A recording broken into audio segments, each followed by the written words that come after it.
Hello everyone, मैं हूं ईश्वर द्विवेदी और आज का हमारा टॉपिक है हेटेरोसाइकल्स। आज से हम फार्मास्यूटिकल केमिस्ट्री 2 देखने जा रहे हैं। ठीक है, फार्मास्यूटिकल केमिस्ट्री 2 मतलब ये मेडिसिनल केमिस्ट्री का पार्ट है। तो इसमें जो सबसे इंपॉर्टेंट चीज़ है वो हम देखेंगे, वो है हेटेरोसाइकल्स। हेटेरोसाइकल्स जानने से पहले हम जान लेंगे कि भाई हेटेरो एटम्स क्या होता है। हेटेरो एटम्स, तो आइए मैं आपको एक गूगल की सर्च की हुई इमेज दिखाता हूँ। हेटेरो एटम्स क्या है?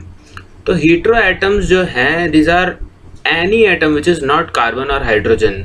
तो बेसिकली जो नॉन कार्बन एटम्स जो होते हैं, नॉन कार्बन एटम्स को बताने के लिए हम हेटेरो एटम्स वर्ड का इस्तेमाल करते हैं। आशा करता हूँ आप समझ गए होंगे। तो आइए फिर से हम अपने टॉपिक पर चलते हैं। तो आज का हमारा जो टॉपिक है हेटेरोसाइकल्स के बारे में है। तो स्टार्ट करते हैं। आइए तो क्लासिफिकेशन से स्टार्ट करते हैं। क्लासिफिकेशन में क्या है, तो आज हम देखेंगे क्लासिफिकेशन के जो 6 मेंबर रिंग और 5 मेंबर रिंग के बारे में देखेंगे।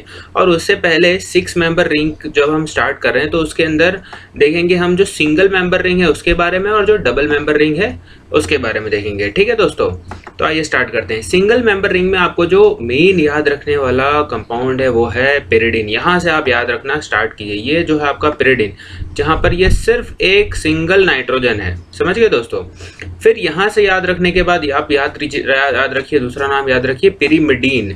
पिरिमिडीन में आप देख सकते हैं 1 नंबर और 3 नंबर, 1 नंबर कार्बन और 3 नंबर कार्बन, दोनों पे नाइट्रोजन एटम है। दो चीज आपको याद रह गई।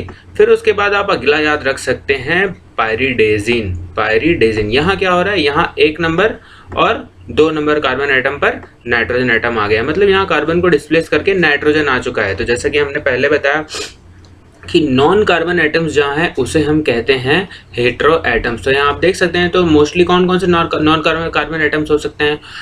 Oxygen, phosphorus, nitrogen, sulphur, these all atoms are hetero atoms. तो पहला मैंने आपको बताया याद रखने के लिए। पहला आप याद रखेंगे पिरिडीन। पिरिडीन के अंदर सिर्फ एक नाइट्रोजन है, देख सकते हैं आप यहाँ पर। फिर पिरिमिडीन, यहाँ ये तीनों में जो है 2 नाइट्रोजन है। पिरिमिडीन के अंदर 1 और 3 नंबर पोजीशन पर है, इसलिए पिरिमिडीन। फिर अगला जो है पायरिडेजिन, यहाँ 1 और 2 नंबर पर है, इसलिए ये पायरिडेजिन।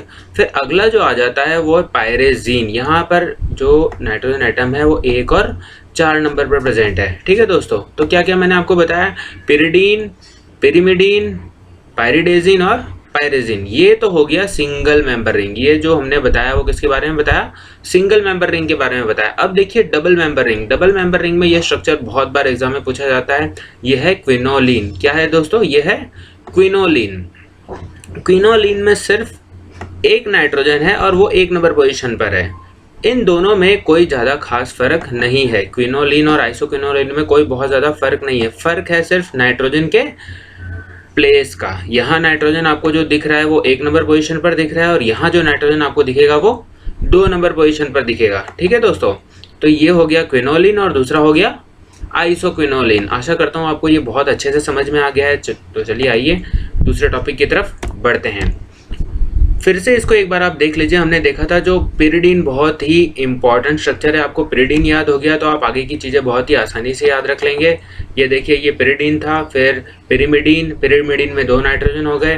फिर पायरिडेजिन, इसमें भी 2 नाइट्रोजन है। पायरेजिन, इसमें भी 2 नाइट्रोजन है। बस इनका जो पोजीशन अलग अलग है, ये आप ध्यान देखिएगा। पोजीशन बहुत ही मायने रखता है एग्जाम में। ये देख लीजिए पोजीशंस जो है इनकी। पिरिमिडीन के अंदर 1 और 3 पर, पायरिडेजिन में 1 और 2, और पायरेजिन के अंदर 1 और 4 पर। ठीक है दोस्तों, ये भी वही सेम रिवीजन स्लाइड है हमारी। पिरिडीन के अंदर देखिए 1 नंबर नाइट्रोजन पर, और यहाँ पर जो पायरिलियम है यहाँ पर नाइट्रोजन को डिस्प्लेस करके आ गया है हमारा ऑक्सीजन, इसलिए इसका नाम हो गया है पायरिलियम। अगला स्ट्रक्चर देखते हैं। वही सेम चीज़ है, फिर से मैंने रिवाइज करके यहाँ पर आपको बताया हुआ है। ये देखिए पिरिमिडीन। पिरिमिडीन के अंदर 1 नंबर और 3 नंबर पोजीशन पर आप देख सकते हैं। उसके बाद पायरिडेजिन के अंदर 1 नंबर और 2 नंबर पर देख सकते हैं आप। उसके बाद पायरेजिन के अंदर 1 नंबर और 4 नंबर पोजीशन पर आप देख सकते हैं नाइट्रोजन। तो बस आपको पोजीशंस याद रखनी है और नाम आपको इजीली याद रह जाएगा। फिर ये क्विनोलिन के अंदर 1 ही नाइट्रोजन है, लेकिन यहाँ 1 नंबर पोजीशन पर है, और यहाँ पर आइसोक्विनोलिन के अंदर 2 नंबर पोजीशन पर नाइट्रोजन है। फिर अगला स्लाइड देखते हैं हम।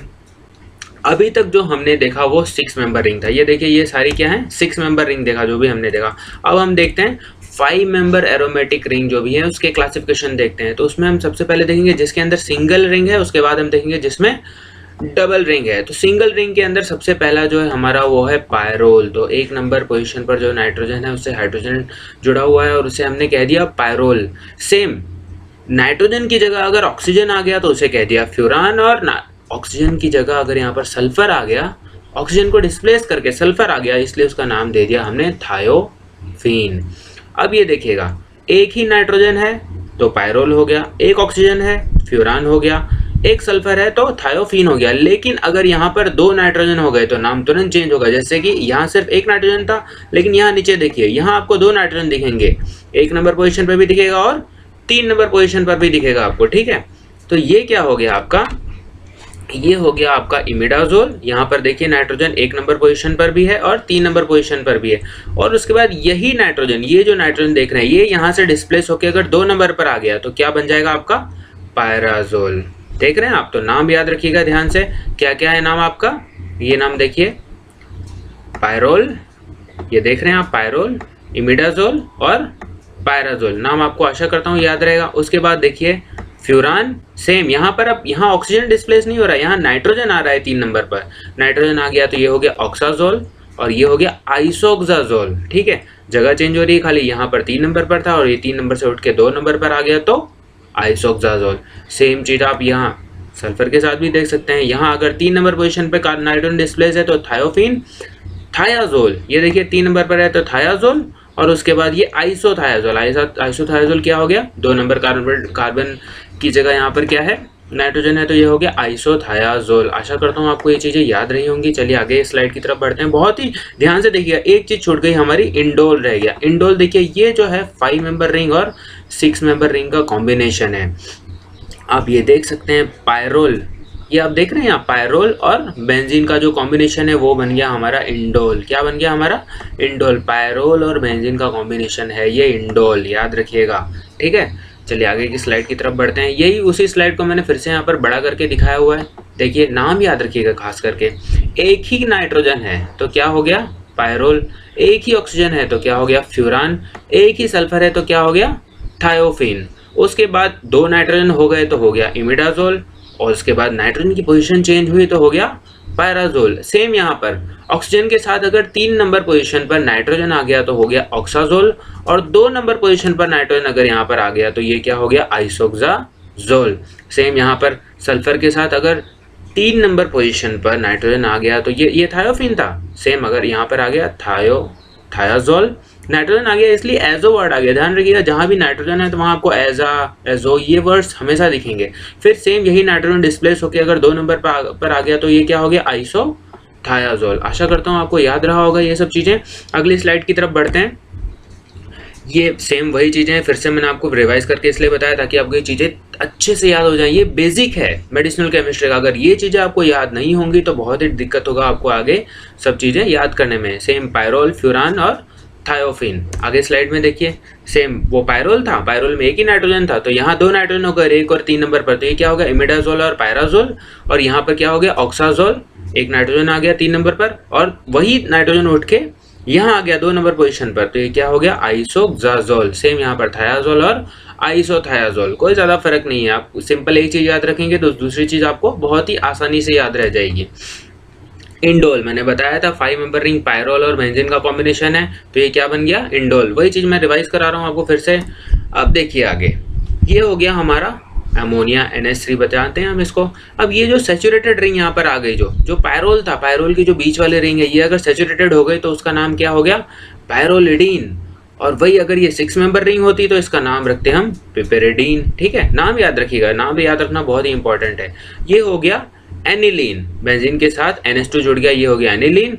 यहाँ देखिए एक बेंजीन रिंग है और ये जो है सैचुरेटेड रिंग जो हमारा ये पायरोलिडीन है यहाँ जुड़ गया, तो इसका नाम क्या हो गया, इंडोलिन। ध्यान रखिएगा, ये चीज़ें बहुत ही कंफ्यूज करती हैं। इंडोलिन हो गया। और यहाँ पर देखिए पिपरिडीन अगर बेंजीन के साथ जुड़ गया तो ये क्या हो गया, टेट्राहाइड्रोक्विनोलिन। ये चीज़ें बहुत ही याद रखने वाली हैं और नहीं याद रखेंगे तो बहुत ही प्रॉब्लम हो जाएगी। ध्यान दीजिए। आगे बेंजीन के बारे में हम छोटी छोटी चीज़ें देख लेते हैं, जैसे कि बेंजीन को इस तरह से भी लिखा जा सकता है, ठीक है। ये बॉन्ड्स आप देख रहे हैं, ये जो है इलेक्ट्रॉन क्लाउड्स हैं, इसलिए बॉन्ड्स शिफ्ट होते रहते हैं। शिफ्ट हो गया, देखिए अब इधर यहाँ बॉन्ड था और ये शिफ्ट होके यहाँ पर आ गया। दोनों चीज़ें सेम ही है, अब बस इलेक्ट्रॉन क्लाउड्स की वजह से बॉन्ड की शिफ्टिंग होती रहती है, इसीलिए इन दोनों को हम इस तरह से भी दर्शा सकते हैं। नेफ्थलीन, सभी के घर में नेफ्थलीन की बॉल्स आती हैं। उसका स्ट्रक्चर बहुत ही आसान है। देखिए दोस्तों, 2 बेंजीन रिंग को जोड़ दिया। यहाँ भी आप देख सकते हैं बॉन्ड्स की जो है शिफ्टिंग हो रही है बहुत ही अच्छे तरीके से। ठीक है, तो नेफ्थलीन का स्ट्रक्चर बहुत ही याद रखिएगा, बहुत ईजी स्ट्रक्चर है। 2 बेंजीन को बस जोड़ दिया है यहाँ पर। ठीक है, अगला देखते हैं पिरिडीन।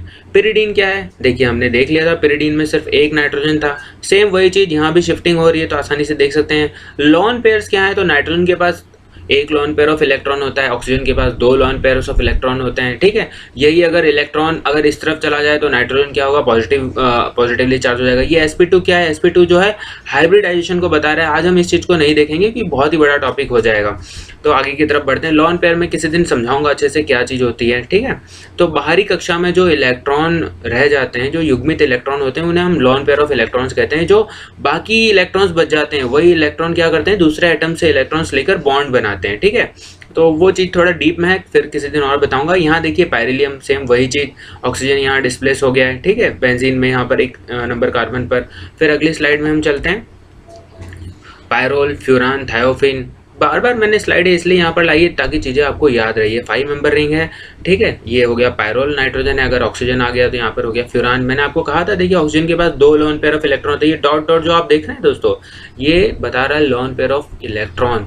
थायोफिन, अगेन यहाँ पर सल्फर हो गया तो थायोफिन हो गया। ठीक है, अगली स्लाइड में देखते हैं बेंजोडाइजेपाइन। बेंजोडाइजेपाइन क्या है? बेंजोडाइजेपाइन बेसिकली एक 6 मेंबर रिंग और एक 7 मेंबर रिंग का कॉम्बिनेशन है। ये देख रहे हैं आप, ये बेंजीन है और ये 7 मेंबर रिंग है। यहाँ जो एक नाइट्रोजन है वो सैचुरेटेड है, इसके साथ कहीं भी ये डबल बॉन्ड नहीं बनाता, लेकिन ये जो नाइट्रोजन है वो एक जगह डबल बॉन्ड बनाता है। तो इस तरह से आपको ये सब चीज़ें याद रखनी है, बहुत ही छोटी छोटी चीज़ें हैं। ये बेंजोडाइजेपिन का स्ट्रक्चर है। अगला है बेंज इमिडाजोल। तो आप ध्यान से याद कीजिए, अगर एक इस 5 मेंबर रिंग में अगर 2 नाइट्रोजन हैं तो इसे हमने इमिडाजोल कहा था। उसके साथ बेंजीन अगर जुड़ गया तो ये क्या हो गया? Benz imidazole. तो स्ट्रक्चर आपको आशा करता हूँ इसके नाम से ही याद हो जाएगा। ठीक है, तो आज का हमारा वीडियो यहाँ ख़त्म होता है। आशा करता हूँ आपको अच्छे से समझ में आया होगा। अगर आपकी कोई भी क्वेरी है तो आप हमारे YouTube चैनल में पूछ सकते हैं। Thanks for watching, God bless you all.